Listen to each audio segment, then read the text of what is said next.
Salam alaikum, j'espère que vous allez bien. On va essayer de corriger l'exercice du jour, donc le 20 avril 2020. Donc on considère la fonction f définie par f de x égale 5x moins 1 sur x moins 3, qui est une fonction homographique. La première question, c'est de déterminer le domaine de définition de la fonction f. Bien, passons directement à la réponse. Donc le domaine de définition de f, c'est bien sûr x appartient à R tel que x moins 3 différent de 0. C'est-à-dire x doit être différent de 3. Donc le domaine de définition, c'est l'union des deux intervalles ouverts, moins l'infini 3 et 3 plus l'infini. Bien sûr, la fonction n'est pas définie en 3. Donc c'est toutes les nombres réels privés de 3. Deuxième question, c'est résoudre, bien sûr, la deuxième question. Passons d'abord l'énoncé de l'exercice. Donc la deuxième question, c'est déterminer l'intersection de C de F avec l'axe des abscisses. Bien. Pour déterminer l'intersection de C de F avec l'axe des abscisses, il faut résoudre l'équation f de x égale 0. Donc, je vais remplacer f de x par sa valeur.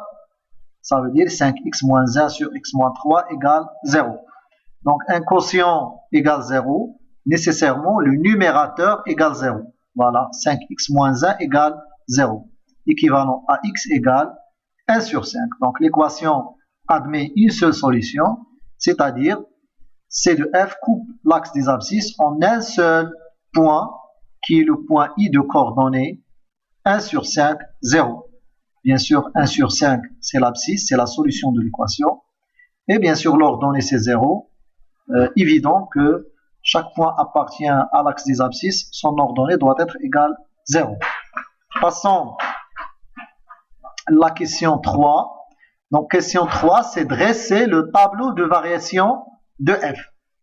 On a f est une fonction homographique. Donc, les variations de f dépendent du signe de déterminant. Donc, le déterminant, je dois respecter l'ordre A, B, C, D. Donc, A, B, C, D, voilà. Donc, le même ordre ici, c'est 5, moins 1, 1, moins 3. Donc, calculons le déterminant. Et voilà le résultat qui est moins 14, qui est inférieur strictement à 0. Ça veut dire la fonction f est une fonction qui est décroissante sur son domaine de définition. Voilà. Donc le domaine de définition, c'est moins l'infini 3, union 3 plus l'infini. Clair que la fonction n'est pas définie en 3 et la fonction, clair qu'elle est décroissante sur son domaine de définition. Passons à la question 4. Donc question 4, déterminer la nature de C de f. Donc la nature de la courbe de f. Passons à la réponse. Donc C de f est une hyperbole. Toute fonction homographique, sa représentation graphique se forme d'une hyperbole de centre oméga 3, 5. Bien sûr, les coordonnées du centre, c'est moins D sur C comme abscisse et A sur C comme ordonnée. Et ces deux asymptotes sont d'équation x égale 3, qui est l'asymptote verticale, et y égale 5, qui est l'asymptote horizontale.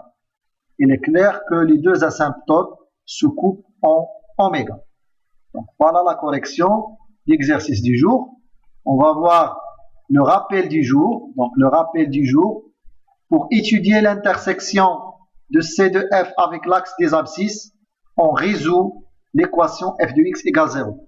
C'est-à-dire, les solutions de l'équation f de x égale 0 sont exactement les abscisses des points d'intersection de C de f avec l'axe des abscisses.